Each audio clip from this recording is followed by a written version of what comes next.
அருட்பெரும் ஜோதி தனிப்பெரும் கருணை. அருட்பெரும் ஜோதி தனிப்பெரும் கருணை. கோடையிலே இலை பாற்றி கொள்ளுமகை இடைத்த குளிர் தருவோ தருநிழலோ நிழல் கணிந்த கனியோ. ஓடையிலே ஊறுகின்ற தீச்சுவை தண்ணீரோ உகந்த தண்ணீரிடமளந்த சுகந்த மணமலரோ.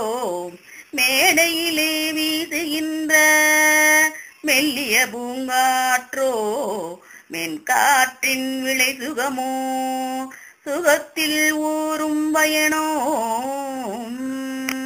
ஆடையிலே எனை மணந்த மணவாளா பொதுவில் ஆடுகின்ற அரசே என்றன் அலங்கள் கணிந்த தருளே.